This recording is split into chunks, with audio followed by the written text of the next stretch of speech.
Are you here to improve your investment strategies? Are you looking for that one article that could help you finalize that decision you were holding off? Well then, get ready to learn more and gain just that subtle extra knowledge to get an edge in the investment business. Because if you're new here, then you've come to the right place. Welcome to The Daily Fortune, a channel where we talk about all the latest news, updates, guides, and strategies related to investment. Of course, with that said, we're going to be discussing a lot about the Oracle of Omaha, Warren Buffett, The Big Short, Michael Burry, the money tree Cathie Woods, Tesla's very own CEO and eccentric billionaire Elon Musk, along with the rest of the big leagues to learn just a bit more from the professionals. And don't worry, of course we talk about crypto, and we also talk about the best stocks to invest in, along with many tips and tricks on how to handle your finances so you never lose. So before we talk about making money, remember to hit that like button, subscribe, and ring that notification bell as well to make sure you won't miss a single video. Now let's get started.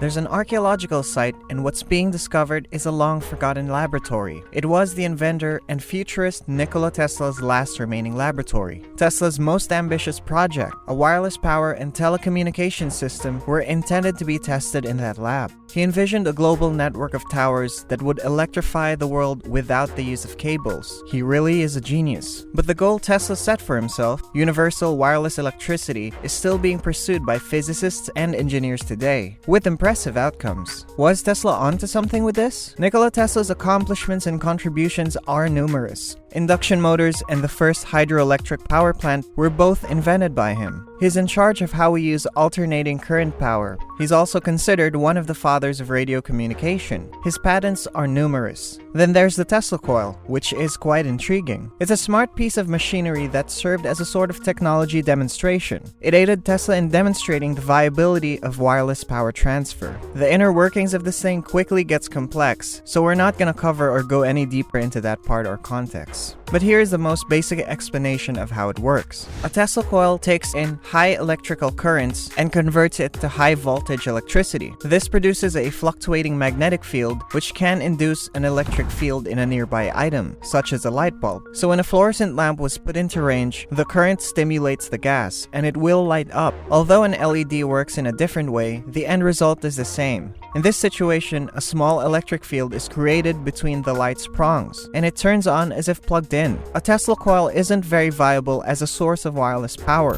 One AC that is large enough to power, for example, a room full of lights, could cause you harm. It also highlights one of the wireless power's transfer limits. The strength of the field rapidly decreases as you travel away from the power source. The field reduces by a power of 6 every time the distance is doubled, and this is something of a physics issue. There's simply no way around it. Tesla didn't understand his invention the way we do now. No one did at the time. When he saw the outcome, it was enough to make him think much bigger and drove him to do more. Tesla's aspirations were set at this stage. Wardenclyffe Tower is a Long Island laboratory. Tesla pulled together enough money to construct a large tower in 1901. The tower, which was over 57 meters tall, previously stood on this octagon. The construction used some of the same technology as the Tesla coil, and it was designed to do the same trick as Tesla's coils. Tesla envisioned constructing a massive structure capable of transmitting power to an entire city. You wouldn't have access to wired or metered power either. You would simply have power. He also imagined being able to power boats at sea and propelling items into the air. He also intended the same device to be capable of broadcasting information. Tesla's assumption that both the ground and the sky were good conductors of electricity underpins all of these schemes. Thus, they could transport electricity through them. So he basically envisioned a network of towers. Some are zapping power into the ground, while others are for local usage. The towers may also shoot electricity through the air like lightning, illuminating towns and powering planes. They'd even outperform radio transmissions of the period by delivering text and visuals via fax machines. The only thing he needed was more money and towers. We now all know that the earth and sky are poor conductors of electricity. In fact, they're excellent electrical insulators. This means the tower was built on poor science and was doomed to fail. Looking back from the year 2020, this seems self-evident. It's important to note that the structure was designed before it was widely acknowledged that atoms existed, let alone that conductors worked at a molecular level. To scientists at the time, it was all a total mystery. Tesla's efforts at Wardenclyffe date back more than a century. However, we still live in a wired world when it comes to power. Tesla's goal of a global blanket of power has yet to materialize. Why? One reason is that our technology has advanced. The behavior of electric and magnetic forces has remained the same, however. In terms of power and transport distance, I think that we're limited by physics. Now, physics can change. We don't know. But at this moment now.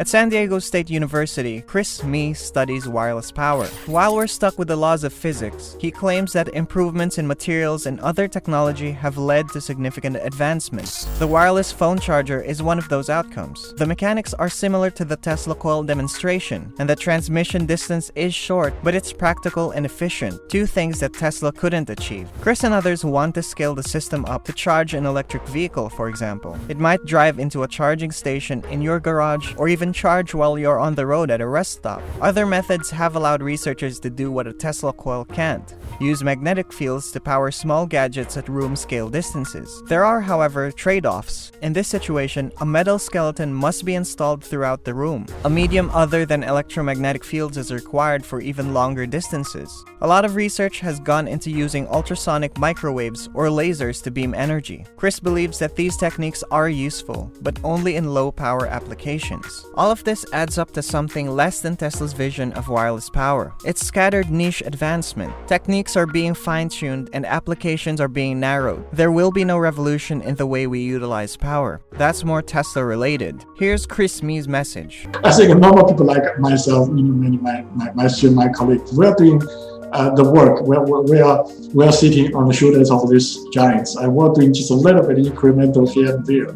Tesla is different. He's the one transferring the world. That's the big difference. What happened at Wardenclyffe and to Tesla in the end? Tesla was obliged to move on after the tower was sold for scrap in 1917. Tesla had some significant early achievements, and his life continued to take drastic turns. He just didn't seem to connect like he did when he was younger. Tesla's legacy, on the other hand, is very different now. His work on AC power helped shape the 20th century. He has a magnetic induction unit and a fancy car company named after him. He is regarded as a hero by physicists and engineers all across the world. And while we do still have to wire our light bulbs, he was right with one prediction: wireless communication. It's crazy not to imagine what more he could have come up with if he only knew what we know now. Maybe he would be pleased that we now have fast access to text and photographs from all across the world. But I wonder what Tesla is thinking about the next thing he'll do. And maybe I'd ask him, not about what he thinks about today, but what he believes about our future. And that's it. I hope you learned something from this video. You're free to share your takeaways in the comment section below. Thank you for watching. So that's it for today. I hope you learned something from today's video, and to get updated with the next videos, don't forget to hit the notification bell. See you next time.